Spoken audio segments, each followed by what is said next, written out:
네, 오늘은 에베소서 5장 15절로 21절 본문으로 본성을 이기고 감사하라, 이런 제목으로 말씀을 전하겠습니다.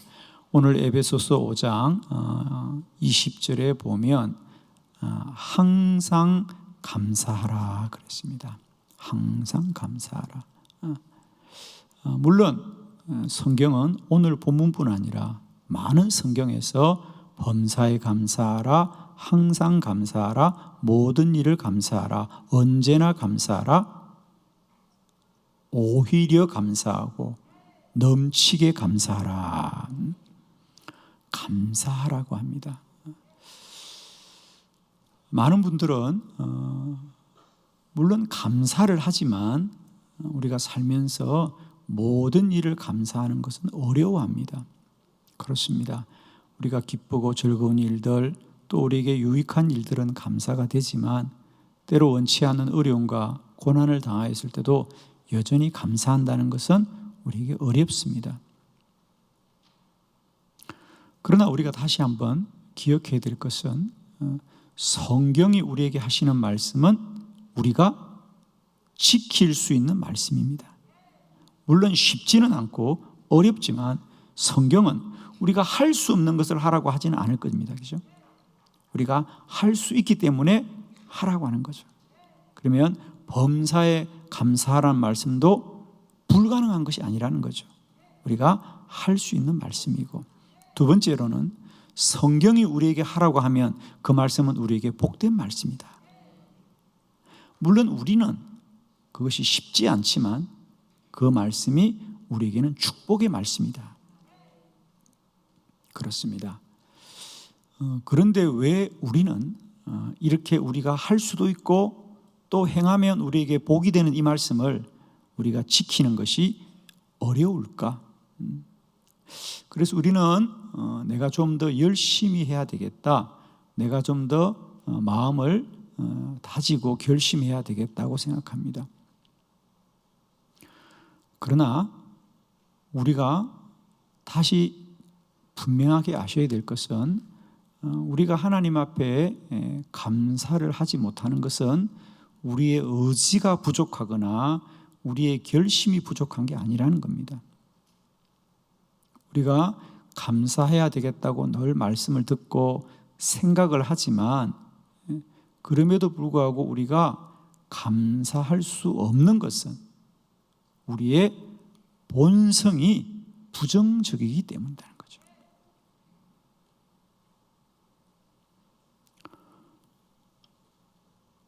여러분, 가만히 한번 돌아봅시다. 우리가 어떤 일을 여러분이 기대할 때, 그죠? 우리가 뭘 계획하고 준비한다면 그걸 기대할 때 여러분의 마음속에 긍정적인 생각들이 많이 있습니까? 아니면 염려하거나 불안해하는 게 많습니까? 그렇습니다. 우리 안에 염려와 불안이 훨씬 더 많이 자리하고 있습니다.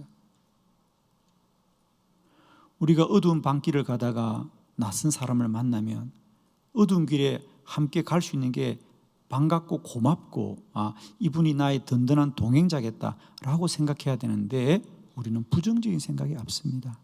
혹시라도 저 사람이 나를 해하지 않을까. 그래서 우리는 이웃에 대해서 친밀감을 갖기보다는 경계심을 먼저 갖거든요. 그 사람을 호의를 가지고 받아들이기보다는 먼저 경계를 합니다.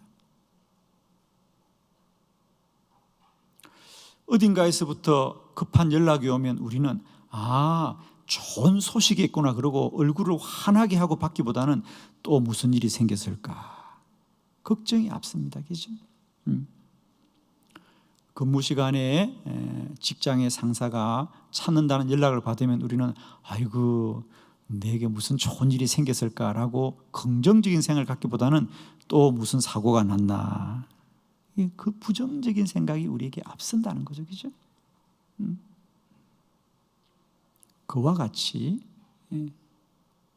우리가 일상에서 모든 일들을 맞이할 때 우리는 그것을 긍정적인 마음으로 받아들이기보다는 우리도 모르게 우리가 부정적인 생각과 마음이 앞서 있는 겁니다. 그러므로 우리가 성경에서 항상 감사하라, 범사에 감사하라, 모든 일을 감사하라, 언제나 감사하라, 더 넘치게 감사하라, 오히려 감사하라 라는 말씀을 듣고도 우리가 감사하는 일이 여전히 어려운 것은 우리의 의지나 결심이 부족한 것이 아니라 우리가 그런 부정적인 본성으로 이미 만들어진 사람들입니다. 그래서 우리는 사실 문제가 있고 불편해서 불평하는 게 아니에요. 우리는 불편해서 불평을 하는 것이 아니라 우리는 불평하는 부정적인 본성이 먼저 있기 때문에 우리는 감사하기보다는 불평하고 염려하고 걱정하고 원망하는 것이 더 많이 우리에게 일어나고 있다는 거죠. 그러므로 저는 오늘 여러분에게 더 열심히 감사해라고 말하지 않고 본성을 이기고 감사하라. 우리의 이 부정적인 본성을 이기지 않으면 우리는 감사할 수가 없다는 거죠. 그러면 우리는 어떻게 이 본성을 이기고 감사할 수 있을까? 오늘 에베소서 5장 17절의 말씀에 답이 있죠. 우리 에베소서 5장 17절 말씀 크게 한번 합독합니다. 시작. 그러므로 어리석은 자가 되지 말고 오직 주의 뜻이 무엇인가 이해하라. 아멘. 그러므로 어리석은 자가 되지 말아라. 저 어리석다는 얘기는 뭐죠? 이렇게 본성을 따라서 염려하거나 근심하거나 원망하거나 불평하지 말고 주의 뜻이 무엇인가 이해하라. 주의 뜻이 무엇인지를 분별하라는 거예요. 우리의 눈앞에 보이고 우리의 귀로 듣는 현실과 사실이 무엇일지라도 우리 안에 행하시는 분은 여호와시니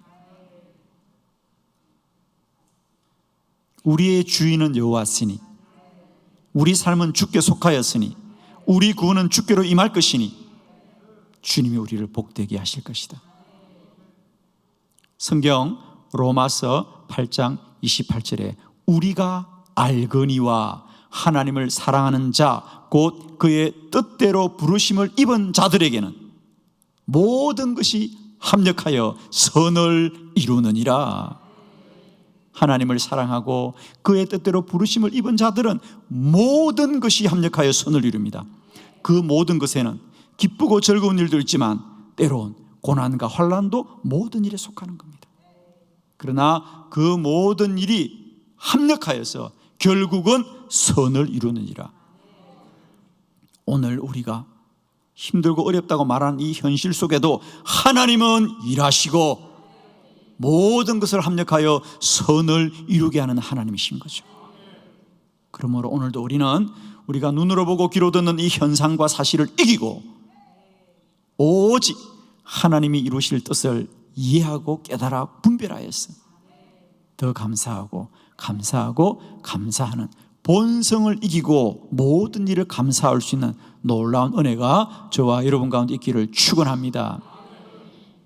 오늘 저는 성경을 통하여 인간의 본성이라는 것이 얼마나 부정적인 것인 걸 고발하려고 합니다.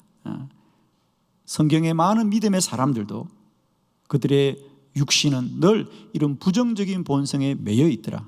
그러나 그들의 본성이 아무리 부정적일지라도 하나님은 긍정적으로 일하시고 소망 중에 행하시고 우리를 선한 길로 인도하시더라. 오늘도 이 본성을 이기고 감사하는 복된 믿음의 성도들이 되기를 축원합니다. 주보를 참고하시면서 함께 말씀 봅니다. 첫 번째, 고린도에 거할 때에 심히 떨었습니다. 고린도전서 2장 3절을 크게 합독합니다. 시작. 내가 너희 가운데 거할 때에 약하고 두려워하고 심히 떨었노라. 아멘. 사도 바울의 고백입니다. 사도 바울이 고린도 성도들에게 편지하면서 옛적 일을 회상하는 거죠. 사실은 지금은 고린도를 떠나 있지만 그가 고린도에 편지하면서 내가 여러분들하고 함께 고린도에 있을 때, 거할 때 사실 나는 약하고 두려워하고 또 심히 떨었습니다. 떠는 것도 작게 떠는 게 아니라 아주 심하게 떨었다는 거죠. 사도 바울이 누구입니까? 그러나 그런 사도 바울도 고린도에 갔을 때는 두려워하였더라. 우리가 사도행전을 보면 사도 바울은 이제 이 그리스에 가면 가장 먼저 빌립보 교회에서 사역하고 또 데살로니가로 가지요. 데살로니가로 갔다가 베레아로 갑니다. 베레아로 갔다가 가는 곳이 아덴이었어요. 아테네였고 그 아테네를 지나서 간 곳이 바로 고린도였습니다. 바울은 그 아덴에서 사역할 때 몹시 고통을 많이 받습니다. 아테네가 신들의 도시죠. 그래서 아테네 신전이 얼마나 대단합니까? 바울이 복음을 전한 것이 바로 그 아테네 신전에 있는 아레오바고 법정에서 복음을 전하다가 결국 열매 없이 쫓겨나게 됩니다.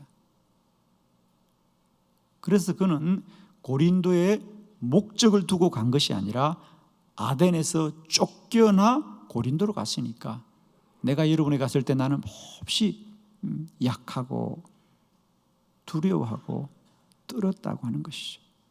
그러나 바울이 부정적인 본성을 인하여 두려워할지라도 하나님은 그 고린도에서 크고 놀라운 일을 행하시죠.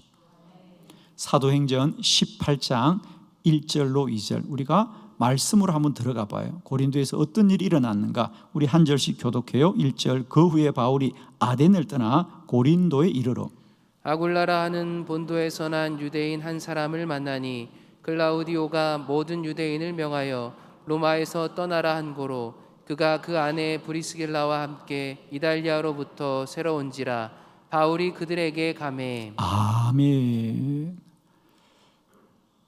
바울은 고린도에 가서 약하고 두려워하고 심히 떨었지만 하나님은 그 고린도에서 바울의 사역 가운데 가장 귀한 동역자인 아굴라와 브리스길라 부부를 예비해 두셨어요.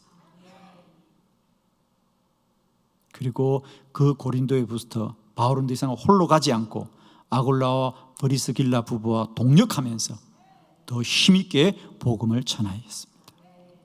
오늘 성경에 보면 아굴라와 브리스길라 부부도 이달리아 사람이다. 이탈리아, 즉 로마에 거주하고 있었는데 그 당시 로마에서는 유대인들을 다 추방했습니다. 그래서 아굴라와 브리스길라 부부도 사실은 쫓겨서 고린도에 오게 되었고 바울도 쫓겨서 고린도에 왔지만 그들이 어떻게 왔을지라도 그들을 고린도에서 동역하게 하신 것은 하나님의 뜻이다. 그들은 천막을 만드는 업종이 같아서 생업이 같아서 그들은 동업자로 만났지만 하나님은 동력자가 되게 하시는 거죠. 이것이 하나님이 하시는 일입니다.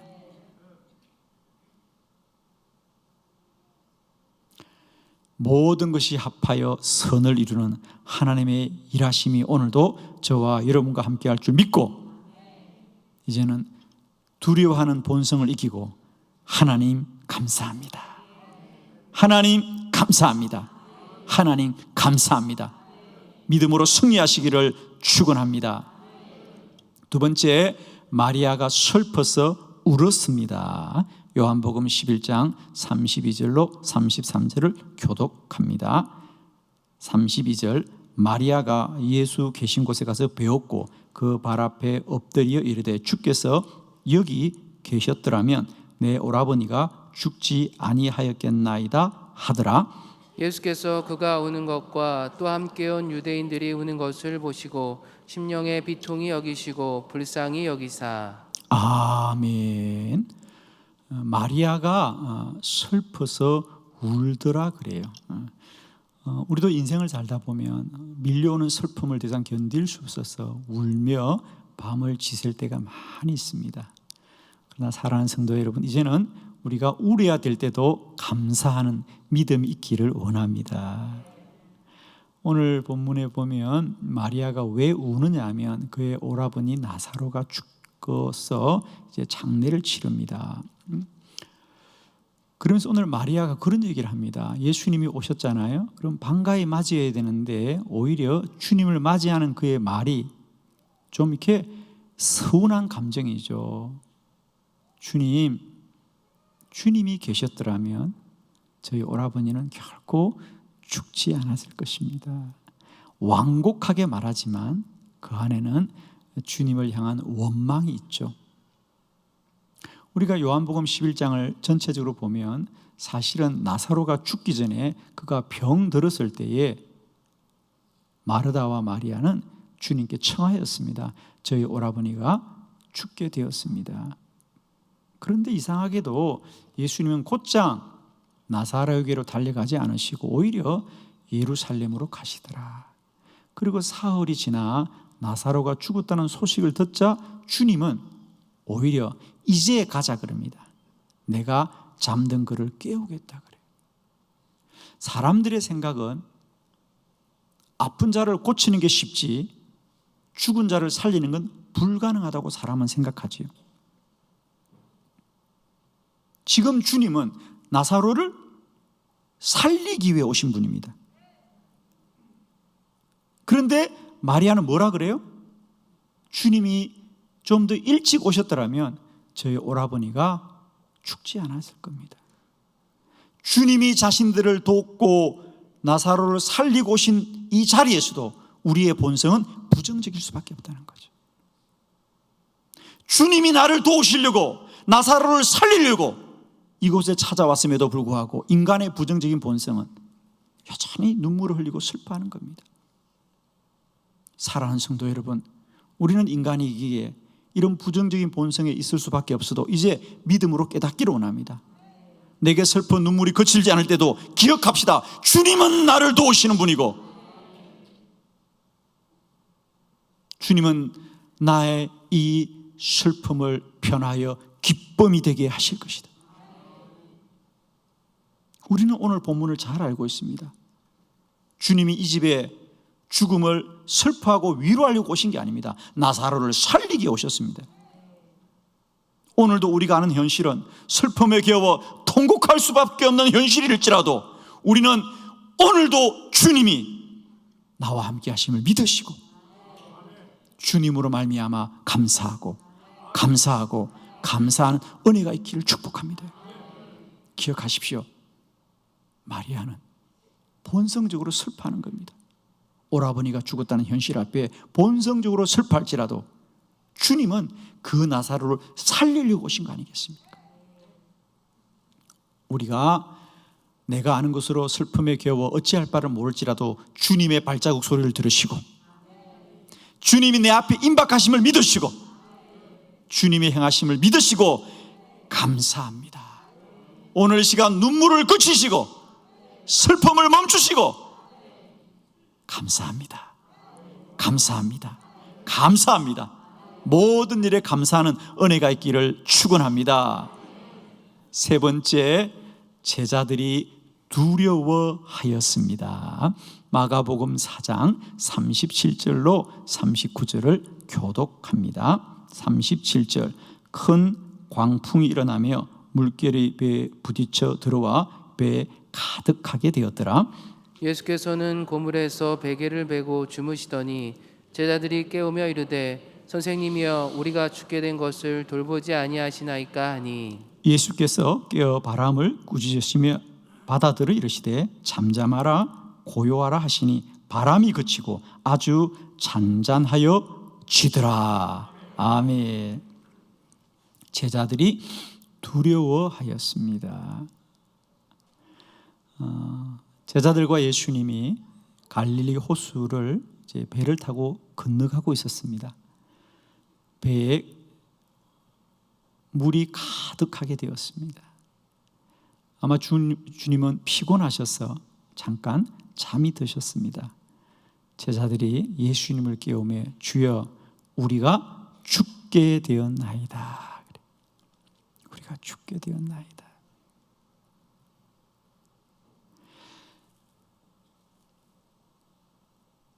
마리아가 나사로를 살리러 오신 주님을 보고도 슬퍼하듯이 제자들은 천지 우주 만물을 주관하시는 우리 주님이 그들과 함께 그 배에 있어도 그들은 그들과 함께 하시는 구주 예수를 믿기보다는 큰 광풍과 배에 가득한 물을 보고 죽게 되었다고 말하는 부정적인 본성 속에 있을 수밖에 없다는 거죠.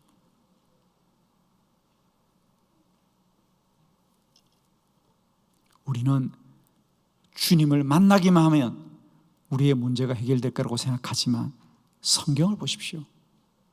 제자들은 주님과 함께 한 배에 타고 있음에도 불구하고 인간의 부정적인 본성은 그 호수를 잠잠하게 하실 주님을 믿기보다는 눈앞에 보이는 큰 풍랑을 두려워하여 구주 예수 그리스도가 그들의 곁에 있음에도 불구하고 그들은 그 주님보다 이는 풍랑을 두려워하여 우리가 죽게 되었나이다. 이것이 인간의 본성이라고 하는 것입니다. 하물며 믿음으로 살아야 될 우리들이 오죽하겠습니까? 살아계신 주님이 그들과 함께 있어도 이럴진데 이제 우리는 그 주님이 살아계신다고 믿는 믿음으로 살아야 될 우리의 인생 여정 가운데 우리는 얼마나 더 힘겹고 어려운 삶을 살아가겠습니까? 사랑하는 성도 여러분, 우리 안에 어떤 일을 볼 때마다 먼저 문제를 보고 두려워하는 우리의 본성을 이기고 날마다 바다를 잠잠케 하고 우리 인생의 고난의 파도를 잠잠케 하시는 우리 주님으로 말미암아 감사하시기를 축원합니다. 우리는 결코 불편하기 때문에 불평하는 것이 아닙니다.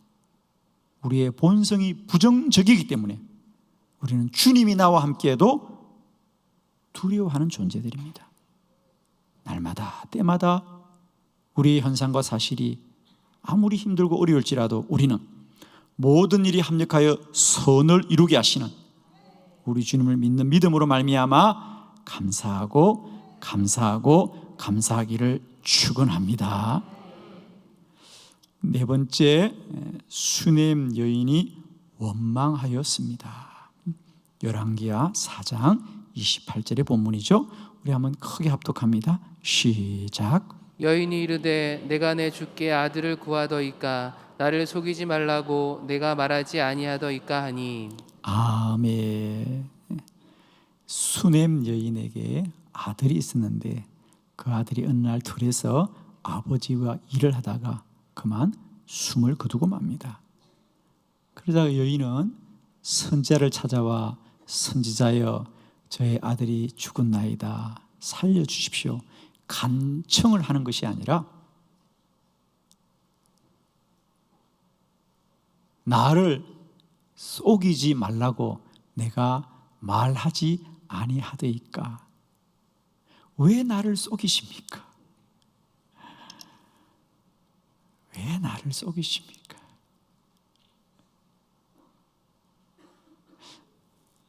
왜냐하면 수넴 여인은 원래 아이를 갖지 못하는 여인이었지요. 그런데 선지자 엘리사가 그를 위해 안수기도 하고 아이가 생겼죠. 그러니까 수넴 여인으로서는 얼마나 기쁘고 감사합니까? 꿈만 같았죠. 그러면 하나님이 주신 생명이면 잘 살아야지요. 그런데 그 아이를 갑자기 거두고 갈 때 수넴 여인으로서는 아니 이렇게 데려갈 아이면 왜 나에게 주었냐는 거죠. 그죠? 그렇잖아요. 여러분 하나님이 주신 생명이면 죽으면 안 되겠죠. 그죠? 그래서 여인이 너무 안타까우니까 선지자에게 왜 나를 속이셨어요? 나는 처음부터 아이 없이 살아야 되는 인생이잖아요. 이렇게 데려갈 거면 왜 나를 속이셨어요? 얼마나 마음의 원망이 큰지요. 그러나 우리가 잘 알듯이 엘리사는 그 아이를 위해서 기도하자 아이가 다시 살아났습니다. 그죠?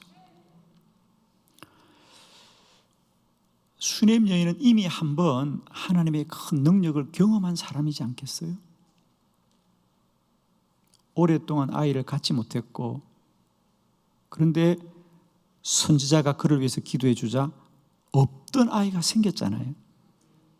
그러면 여러분, 우리가 생각해 봅시다. 하나님이 없던 아이도 생기게 하셨고 그러신 하나님인데, 그 아이가 죽었다면 그 아이를 달리 살릴 수 있는 것도 하나님의 능력이지 않겠어요? 우리는 이상하게 남의 일은 아멘이 잘 되죠. 참 이상하죠. 남의 일은 이렇게 아멘이 잘 되는데 우리 일은 왜 아멘이 안 될까요?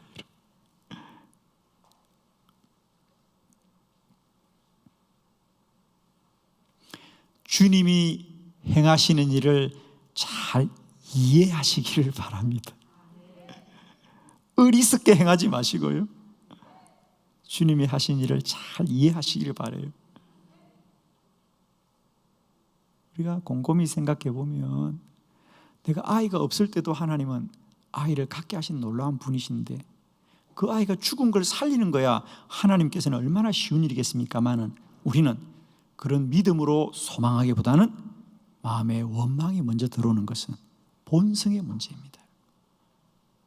인간은 부정적인 존재라 조금만 틈만 생기면, 조금만 근거가 있으면 우리는 그것을 긍정적으로 보기보다는 부정적으로 보고 부정적으로 보았어. 원망하고 불평하고 염려하고 근심하고 슬퍼하고 두려워하는 어리석은 존재라는 사실을 여러분 기억하시고, 우리는 날마다 때마다 주께서 행하시는 일을 잘 이해하셔서 더욱 감사하기를 원합니다. 오늘 말씀 결론은 한 가지입니다. 범사에 감사하라. 이것이 그리스도 예수 안에서 너희를 향하신 하나님의 뜻이니라. 이제 우리는 내 인생의 삶이 아무리 다 이해되지 않을지라도, 내 고난이 아무리 다 용납되지 않을지라도 하나님의 뜻은 감사하는 것이며, 이제 내 안의 모든 염려와 근심과 슬픔을 이기고 불평과 오만과 두려움을 이기고 우리는 오로지 감사합니다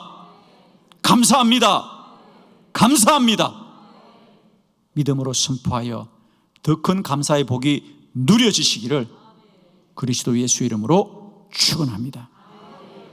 기도드리겠습니다.